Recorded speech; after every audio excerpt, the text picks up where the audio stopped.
दरम्यान दीपक केसरकरांनी उद्धव ठाकरेंवर घणाघाती टीका केली। जी मुलं आदर्श नसतात तीच मुलं वडिलांचा आदर्श सोडतात असं म्हणत त्यांनी उद्धव ठाकरेंवर टीका केली आहे।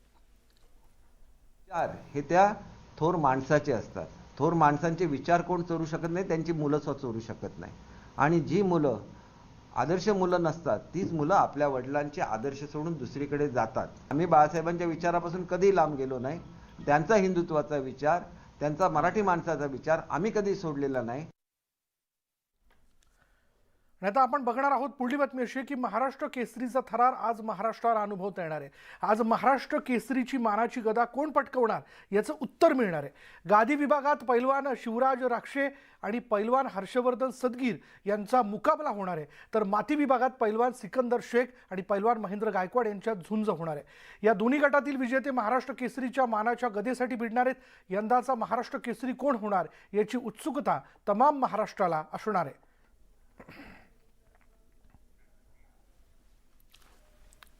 आणि आता बातमी कोल्हापुरातनं। कोल्हापुरातील गोकुळ शिरगाव MIDC मधील सेराफ्लेक्स युनिटमध्ये आग लागली आहे। संपूर्ण कंपनी आगीच्या बक्षस्थानी पडली आहे। कोल्हापूर शहराला लागून असलेल्या गोकुळ शिरगाव MIDC मधील सेराफ्लेक्स युनिटमध्ये भीषण आग लागली आणि या आगीवर नियंत्रण मिळवण्यासाठी शर्थीचे प्रयत्न सुरू असून प्राथमिक मिळालेल्या माहितीनुसार दुपारी 3च्या सुमारास कंपनीमध्ये आग लागली आहे आणि आगीचे धुराचे लोट राष्ट्रीय महामार्गावरून दिसतात। यावरून आगीची भीषणता लक्षात येते। आतापर्यंत कोणतीही जीवितहानी झालेली नाही आणि त्याबद्दलची माहिती देखील समोर आलेली नाही। कोल्हापुरात ही आग शॉर्ट सर्किटने लागल्याचं समोर आलं आणि अधिक माहिती जाणून घेऊयात। आमचे प्रतिनिधी ज्ञानेश्वर साळोखे आता क्षणाला घटनास्थळावरती आहेत। ज्ञानेश्वर, आता काय परिस्थिती, आग विझली का? गोकुळ शिरगाव MIDC परिसरामध्ये ही आग लागलेली आहे। या ठिकाणी पाहायला गेलं तर अद्याप ही आगीची या ज्वाळा आहेत ते आपल्याला पाहायला मिळतात, धूर आहे ते दिसून येते, त्यामुळे आग अद्यापही धुमसत असताना आपल्याला पाहायला मिळतात। खरं तर ही केमिकल कंपनी आहे आणि त्यामुळे मोठ्या प्रमाणात केमिकल आहे ते या कंपनीमध्ये साठून आहे। एक मोठे टँक आहे तो या कंपनीच्या एका बाजूला आहे, तिथपर्यंत मात्र ही आग पोहोचलेली नाही। जर आग तिथपर्यंत पोहोचली तर मोठी आग भडकण्याची शक्यता आहे, ती भीती त्या पद्धतीची या ठिकाणी व्यक्त केली जाते। खरं तर अग्निशामक दलाच्या 9 गाड्या तात्काळ आगीचा मेसेज आल्यानंतर या ठिकाणी दाखल झालेल्या आहेत। विमानतळ प्राधिकरणाची गाडी सुद्धा दाखल झालेली आहे आणि या गाड्यांच्या माध्यमातून फोम आणि पाण्याचा मारा करत आहेत ते आगीवरती नियंत्रण मिळवण्याचा प्रयत्न केला जातोय। जी प्राथमिक माहिती आहे त्या प्राथमिक माहितीनुसार शॉर्ट सर्किटमुळे ही आग लागली आणि कामगारांनी फोमचा मारा करत ही आग आटोक्यात आणण्याचा प्रयत्न केला, मात्र आग आटोक्यात आली नाही, ती भडकली। कामगारांना ही आग लक्षात येतात सगळे कामगार आहेत ती कंपनीतून बाहेर पडले। 15 ते 20 कामगार आहेत ते या शिफ्टसाठी काम करत होते आणि त्यामुळे एक मोठा अनर्थ टळला, जीवितहानी टळली, मात्र वित्तहानी मोठ्या प्रमाणात झाल्याचं या ठिकाणी दिसून येते।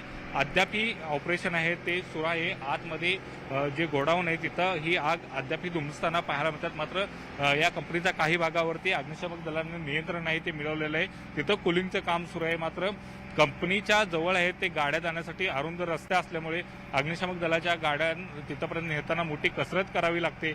मात्र एकूणच हे सगळे ऑपरेशन आहे ते सध्या युद्ध पातळीवरती सुरू आहे। जिल्हा प्रशासन आहे ते तात्काळ या ठिकाणी दाखल झाले आणि त्यांच्या माध्यमातून आगीवरती नियंत्रण आणण्याचे प्रयत्न सुरू आहेत। अद्याप ही 1.5 तास ते 2 तास ही आग विझवण्यासाठी लागतील अशा पद्धतीचा अंदाज आहे तो व्यक्त प्रशासनाच्या वतीने केला जातोय। मात्र सध्या काही भागावरती नियंत्रण मिळवण्यामध्ये अग्निशामक विभागाला यश मिळालेलं आहे। धन्यवाद ज्ञानेश्वर या सगळ्या तपशिलाबद्दल। आग अजून नियंत्रणात आलेली नाही, आग विझवण्याचे प्रयत्न जे ते केले जातात। पुढे पाहूयात, नाशिक पदवीधर मतदारसंघात नवा ट्विस्ट निर्माण झालाय। महाविकास आघाडीचा मूळ उमेदवार ऐनवेळी पलटण्याला मोठी राजकीय गुंतागुंत झाली। काँग्रेस नेते सत्यजित तांबे यांनी ऐनवेळी अपक्ष म्हणून उमेदवारी अर्ज भरला आणि त्यामुळे महाविकास आघाडी कुणाला पाठिंबा देणार यावरून आज सकाळपासून राजकीय खलबतं सुरू होती। नाशिक शिवसेनेचे पदाधिकारी, पक्षप्रमुख उद्धव ठाकरे तसंच इतर नेत्यांमध्ये आज सकाळपासूनच बैठकांचं सत्र सुरू होतं। आज अखेर ठाकरेंच्या पक्षानं अपक्ष उमेदवार शुभांगी पाटील यांना आपला पाठिंबा देण्याचं जाहीर केलंय।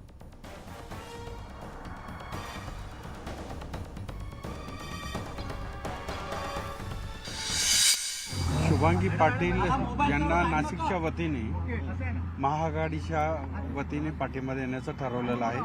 माननीय उद्धवजी ठाकरे यांनी शुभांगी पाटील यांच्या निवडणुकीचे सर्व सूत्र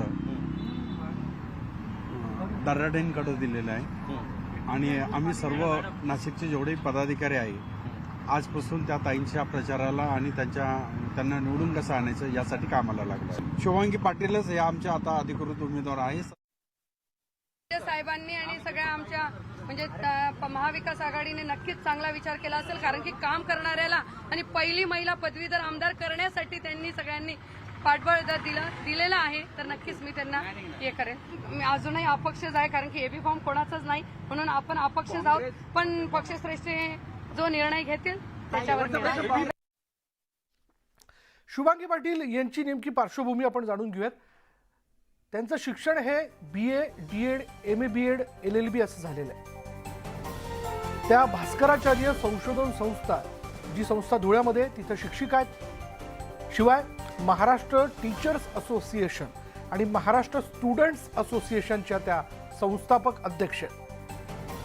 Maharashtra nursing and paramedical employees असोसिएशनवरती त्या सल्लागार आहेत, प्रमुख सल्लागार आहेत. शिवाय नंदुरबारमधील ग्रामविकास मंडळ या संस्थेवरती त्या सचिव आहेत. गोपाळ बहुउद्देशीय संस्था Jalgaon, universal education society Dhule यावरती त्या अध्यक्षा म्हणून काम करतात.